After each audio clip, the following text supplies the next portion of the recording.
To moje pytanie dotyczy właśnie tego modelu biznesowego, który idzie w stronę tego, żeby nie posiadać, a wynajmować, co też już było wspomniane wcześniej.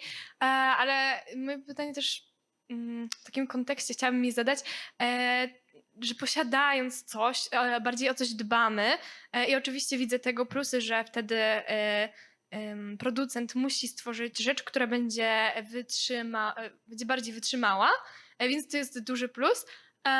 Ale też czy użytkownik będzie też o nią dbał i czy to jest w ogóle, jak ma się do tego etyka nie posiadania rzeczy, tylko wynajmowania. Na przykład teraz mamy to w mieszkaniach, że bardziej wynajmujemy niż kupujemy, bo też nie stać wszystkich na mieszkanie. I czy to jak się to ma do nas, tak wewnętrznie? A mam pytanie, a co ma do tego etyka? Bo wydaje mi się, że Nie jakby posiadanie czegoś, tylko wynajmowanie. I właśnie korzystanie z przedmiotów wynajmowanych, a nie posiadanych. Chodzi o etykę, czy chodzi o naszą wewnętrzną potrzebę posiadania? Bo ja Tak, chyba też się bardziej chyba to, zgubiłam. no. Tak. Znaczy, oczywiście, my jesteśmy przyzwyczajeni do posiadania, to nam daje większe bezpieczeństwo, ale tak jak powiedziałam, po prostu w pewnym momencie myślę, że będzie konieczność odejścia od tego modelu. Nie jest to łatwe, absolutnie, jest to wszystko jakby na początku drogi. Nadal wiele osób, jak sobie przeliczy i skalkuluje, no to się nie opłaca jeszcze tak naprawdę wynajmować. Lepiej sobie kupić i mieć tą rzecz na własność. To jest też kwestia legislacji i podatków, tak? I tak zwanej rozszerzonej odpowiedzialności producenta. W Komisji Europejskiej są zmiany legislacyjne w tym kierunku, które też mają mocno opodatkować surowce pierwotne, tak? I w tym momencie te ceny wzrosną i będą musiały wzrosnąć. I to jest, myślę, że kwestia no trochę właśnie takich ekonomicznych bodźców, które zmuszą nas do tego, żeby nie posiadać. Ja może jeszcze powiem taką ciekawostkę, bo jeśli mówiła Pani o wynajmowaniu mieszkań, tak? W ogóle w cyrkularnym budownictwie coraz częściej mówi się o takich budynkach temporary, czyli które są tymczasowe tak naprawdę. I są już przykłady, na przykład sąd w Amsterdamie został zbudowany tylko na 5 lat. Później rozebrano go dokładnie do ostatniej belki i przeniesiono te materiały gdzieś indziej, wykorzystano przy innych budynkach. Więc nawet do tego stopnia już dochodzi to koncepcja, że często te budynki są takie modułowe, adaptacyjne i często tymczasowe, żeby można było zmieniać ich funkcjonalność, zmieniać ich położenie nawet w zależności od potrzeb. No, myślę, że to w tym kierunku zmierza, żeby faktycznie jednak no, odejść od posiadania i pewnie w pewnym momencie możemy po prostu nie mieć wyboru. Możesz wziąć mikrofon, proszę? Podaj swój mikrofon, proszę. O, dziękuję. Chciałam powiedzieć, że myślę, że to nie jest w sumie nic złego, bo możemy rozróżnić tutaj jakby produkty, które są dla nas, mają jakby wartość pierwszej potrzeby, czyli jakby mieszkanie, to jest poczucie bezpieczeństwa dla nas, tak? Ale tu jak właśnie pani doktor mówiła o różnych takich produktach codziennych, które no nie przywiązujemy się do nich tak bardzo jak właśnie do mieszkania, czy do takich sentymentalnych danych rzeczy, bo to prowadzi no pewnie nie jeden z nas kojarzy dom albo osobę, która cała piwnica jest zawalona gdzieś rzeczami sprzed 20 lat, prawda? No to jest po prostu konsumpcjonizm i nic innego. Moda się zmienia, trendy się zmieniają i my też chcemy zmieniać te rzeczy. Ja może jeszcze dodam, że zauważcie, my kupujemy coraz większe domy, żeby zmieścić coraz więcej rzeczy. My nie kupujemy tych domów dla nas po prostu. My je kupujemy po to właśnie, żeby móc upchać te wszystkie rzeczy, które nas zaczynają otaczać w coraz większej ilości. Więc no myślę, że musimy trochę zmienić ten sposób myślenia. Ja mam takie pytanie, jak w świetle myślenia o modelu cyrkularnym, odchodzenia od liniowego jest, że to tak nazwę, decentralizacja produkcji, ale to nie mówię o wielkoskalowych produkcjach, mówię o nawet własnym hodowaniu jedzenia, jeśli się ma jakąś taką możliwość. W mieście ciężej. Są rozwiązania w niektórych krajach, ale załóżmy, mieszka się już poza miastem. Ludzie poza miastami również kupują masę rzeczy, jeżdżą do sklepów, często nawet więcej rzeczy wyrzucają, bo kupują na zapas. Czy to jest jakieś rozwiązanie, czy to jest tylko gadanie? No, to jest rozwiązanie. Myślę, że globalizacja to jest dosyć duże zagrożenie dla naszej cywilizacji i się zresztą o tym przekonaliśmy, tak? W momencie pandemii, kiedy nagle te łańcuchy dostaw zostały gwałtownie przerwane. Więc ta produkcja lokalna ma bardzo duże znaczenie. Po pierwsze, uniezależnia nas od globalnych kryzysów, wojen, epidemii.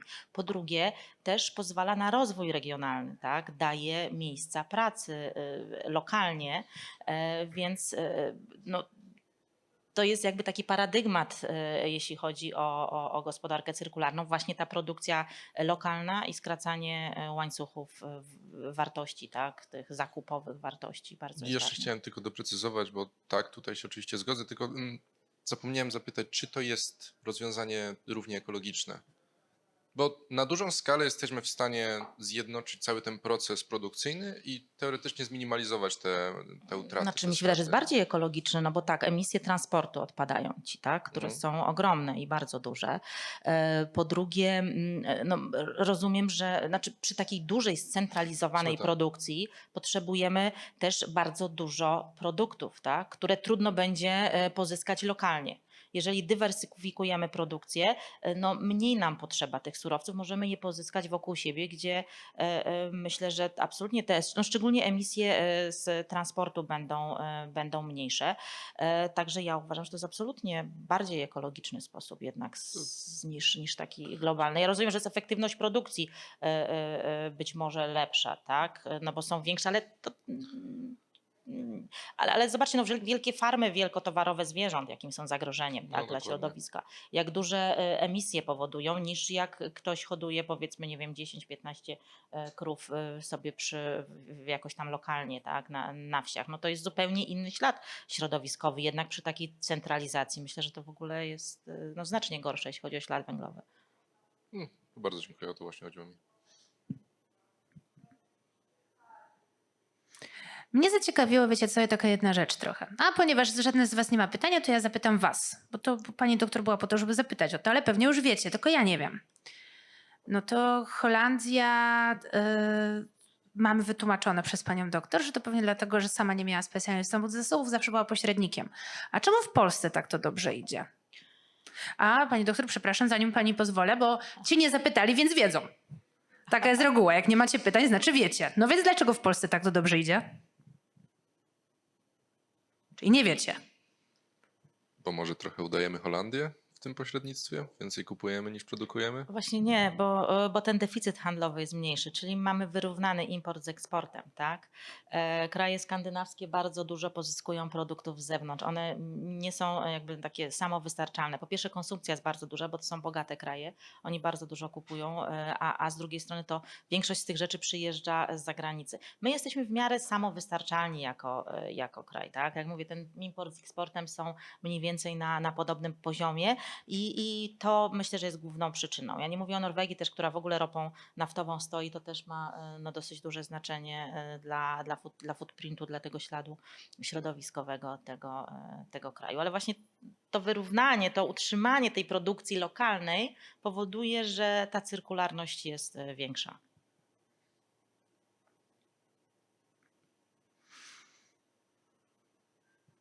Ja mogę dalej. No dobra. Masz pytanie? Właśnie tak. Spoko. Czy na ten moment jakby prawo nadąża za tymi wszystkimi nowymi pomysłami, technologiami i tak naprawdę właśnie tym bardziej subskrybowaniem jakichś rzeczy? Jak do tego się ma właśnie całe wszystkie przepisy? Bo no ja rozumiem, że to wszystko jakby polepsza nasz jakość jakby usług i tak dalej, ale no zawsze za wszystkim w ekonomii stoi gdzieś prawo. I czy na ten moment nadążamy prawnie za nowymi rzeczami? Nie, absolutnie nie nadążamy. Ja może powiem dwie rzeczy. Jedną, jeszcze odniosę się do tego, co pani mówiła o tych rzeczach, które no, jak je wypożyczamy, to nie są tak trwałe, tak, i się bardziej psują. No właśnie, jak widzicie, to jest też takie moje przemyślenie, bo coraz więcej powstaje takich wypożyczalni ubrań różnego rodzaju. Ale zauważcie, że nigdy te wypożyczalnie to nie należą do dużych marek, tak, typu, nie wiem, Zara, H&M, cokolwiek, tak. Więc to jest pewne ryzyko, bo jakby ja sobie tworzę wypożyczalnię, ale ja nie odpowiadam za jakość tych produktów, tak? W związku z tym faktycznie te ubrania po paru razach pewnie będą do wyrzucenia niestety. Co innego, jakby taka Zara otworzyła wypożyczalnię i odpowiadała za to, no to wtedy by trochę przemyślała może swój model produkcyjny i zobaczyła, że im się jednak nie opłaca shitu produkować, tylko no, trwalsze produkty. Ale oni tego jeszcze nie robią, tak? Ale no, legislacja próbuje nadążać, szczególnie w Komisji Europejskiej, chociaż zobaczymy, jak będzie teraz po wyborach, czy nadal utrzymany zostanie ten taki zielony kurs. No, gdzie właśnie już pewne wymogi właśnie recyklingu tekstyliów, tak? Bo w tej chwili tylko 1%, słuchajcie, tekstyliów jest recyklowanych, czyli trafia z powrotem do ubrań, tak? Więc ma być znacznie zwiększony ten poziom i nakazany, żeby ubrania były cały czas w obiegu. W Holandii już to weszło tak naprawdę.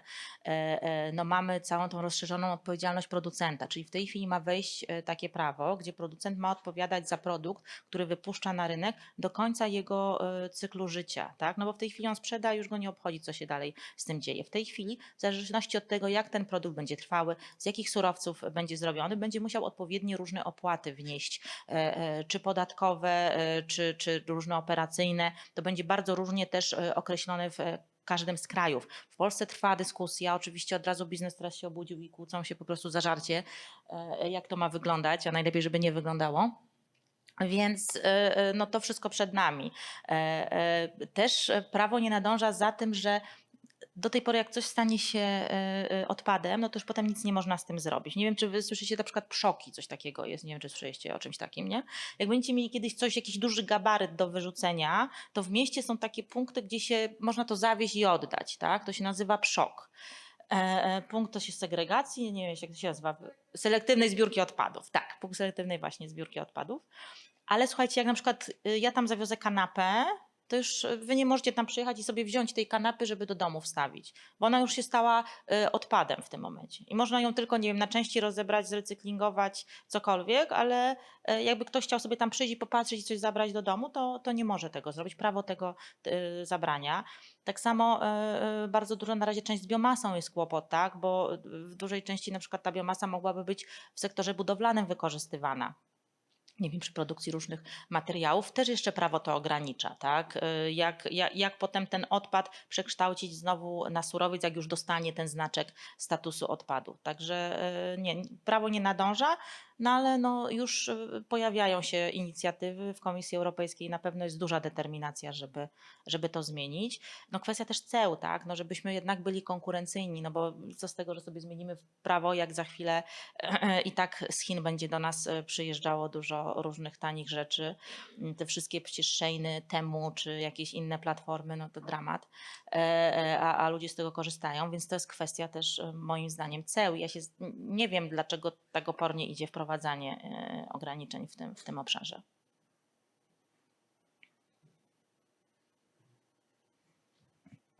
Ja mam jeszcze pytanie ze strony może bardziej technicznej. O te tekstylia, czemu tylko 1% recyklingujemy?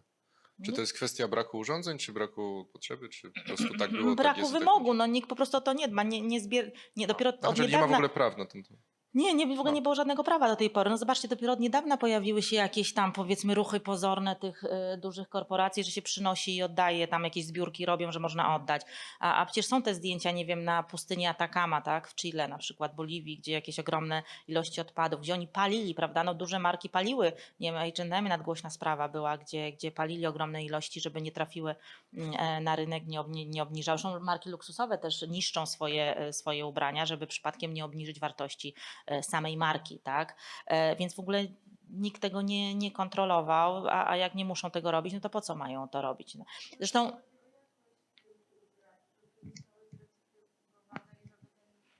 materiał, z którego są zrobione te ubrania, żeby poszedł gdzieś dalej, no to musi mieć jakość, żeby to, co zostanie ewentualnie jeszcze z niego wytworzone, żeby się nie rozpadło po 2 użyciach. No i kwestia jest tego, że bardzo dużo ubrań jest produkowane z mieszanek materiałów, to znaczy no nie z czystych powiedzmy 100% tam bawełna i tak dalej, i to jest kwestia tego, że takie mieszanki o wiele trudniej jest zrecyklingować. Ale jest, słuchajcie, jeden obszar ubraniowy, że tak powiem, który od dawna wykorzystuje model cyrkularny, to są ubrania robocze. I tutaj po pierwsze one faktycznie też są wynajmowane, nie wiem, przez strażaków, służby z sektora ochrony zdrowia, policjantów, etc., gdzie te ubrania, zobaczcie, są i znacznie trwalsze, są właśnie powiedzmy cały czas odnawiane, cały czas są w obiegu, a też są oferowane szczególnie na budowach dla robotników na przykład w tym modelu wynajmu, tak, że firma wynajmuje, potem się jej zwraca, oni to odrestaurowują, że tak powiem, biorą, odnawiają i znowu wypożyczają kolejnej ekipie. I tutaj to działa i to działa od lat bardzo dobrze.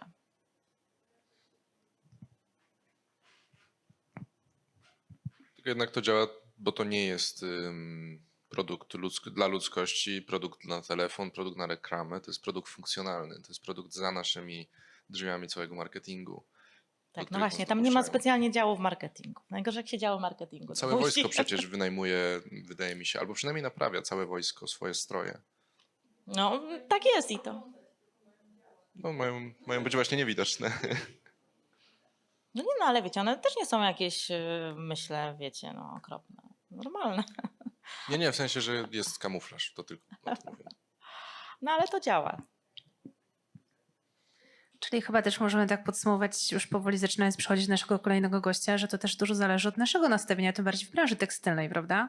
No bo to jakby to przecież to wy wiecie, jaką markę macie na sobie ubrań i czy naprawdę musieliście kupić nową, czy nie mogliście iść do second handu, nie wiem, może wymienić się z koleżanką, z kolegą, koszulką, bo jemu się nie podobała, wam się podoba i tak dalej, nie? To jakby to my produkujemy na okrągło masę ubrań, bo my te firmy napędzamy do sprzedaży. I tutaj jest kwestia świadomości konsumenckiej. Czy Nie? my je napędzamy, ale trochę one nas też niestety napędzają. No my jakby no, ja rozumiem, ale nie każdy jest bardzo mocno odporny i raczej my jesteśmy słabą, że tak powiem, słabym gatunkiem, jeśli chodzi o silną wolę, a te firmy mają no, bardzo duże służby, które wiedzą jak wpływać tak, na ludzi, na społeczeństwo.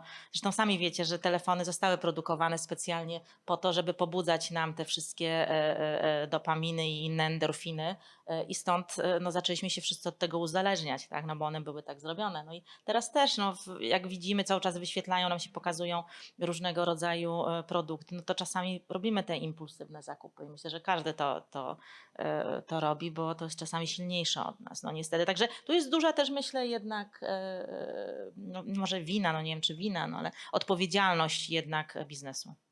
Ja właśnie chciałam o te innowacje zapytać i jak padło o telefonach, no to na przykład firma Apple ostatnio wypuściła też powiedzmy innowacje.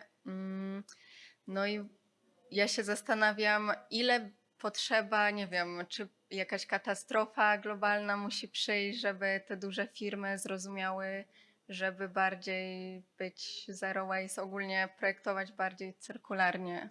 No i jest taka marka telefonów Fairphone się nazywa, nie wiem czy słyszeliście, też holenderska nomen omen. I to są takie telefony, które właśnie starają się być bardzo cyrkularne, zrównoważone, gdzie można wymienić każdy element.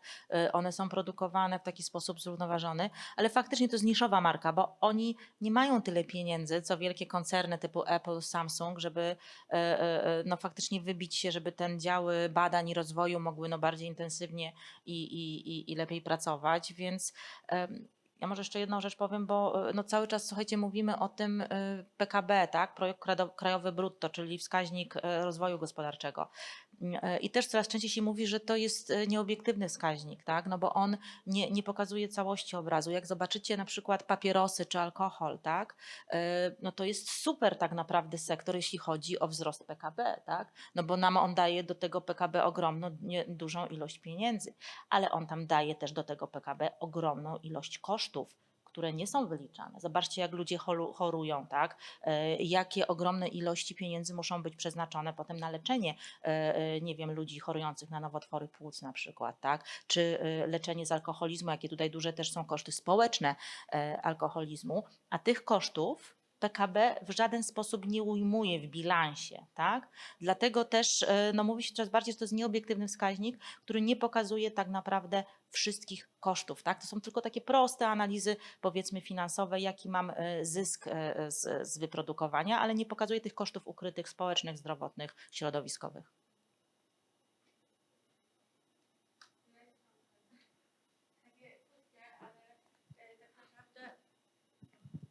Zawsze, kiedy promujemy coś, jakiś styl życia albo no właśnie tu no, styl życia, no bardzo ważną rzecz, chcemy trafić do konkretnej grupy odbiorców.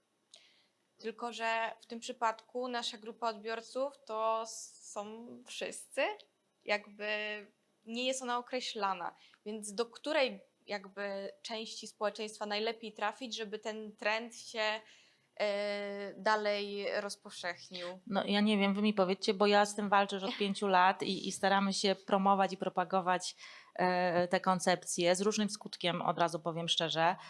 Nie wiem, na przykład dziennikarze, media są słabo zainteresowani, bo to jest dosyć trudny temat, znaczy jest bardzo ciekawy i bardzo fajny, ale jednocześnie tak na pierwszy rzut oka trochę skomplikowany, odstrasza, nie chce mi się za bardzo o tym myśleć i ja sama się z tym mierzę, nie mam jeszcze na to odpowiedzi, tak? Nie wiem, rolki zaczynam robić, będziemy rolki teraz robić, co? Myślicie, że jest szansa w Instagramie te rolki wszystkie? No. Ja myślę, że to jest chyba jedyne, co może dotrzeć właśnie, jedyne, co może dotrzeć, w jaki sposób można dotrzeć do społeczeństwa poprzez rolki na No Instagramie. to ja właśnie zaczynam moją karierę rolkarza.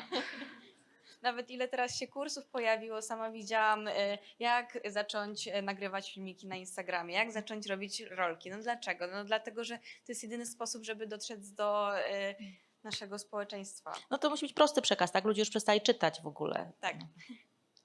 Prosty i krótki. No właśnie. To jest dobra zapowiedź kolejnego tematu, który mamy za chwilę w zasadzie. Pięknie dziękujemy. Dziękuję.